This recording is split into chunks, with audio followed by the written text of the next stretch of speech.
بسم اللہ الرحمن الرحیم۔ السلام علیکم۔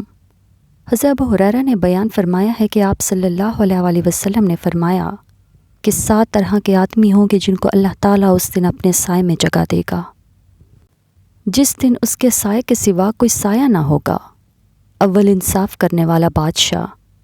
دوسرا وہ نوجوان جو اپنے رب کی عبادت میں جوانے کی امنگ سے مصروف رہا، تیسرا وہ شخص جس کا دل ہر وقت مسجد میں لگا رہتا ہے، چوتھے 2 ایسے شخص جو اللہ تعالیٰ کے لیے باہم محبت رکھتے ہیں اور ان کے ملنے اور جدا ہونے کی بنیاد اللہ تعالیٰ ہی کے لیے ہے، پانچواں وہ شخص جسے کسی باعزت اور حسین عورت نے برے ارادہ سے بلایا لیکن اس نے کہہ دیا کہ میں اللہ تعالیٰ سے ڈرتا ہوں، چھٹا وہ شخص جس نے صدقہ کیا مگر اتنے پوشیدہ طور پر کہ بائیں ہاتھ کو بھی خبر نہ ہوئی کہ داہنے ہاتھ نے کیا خرچ کیا،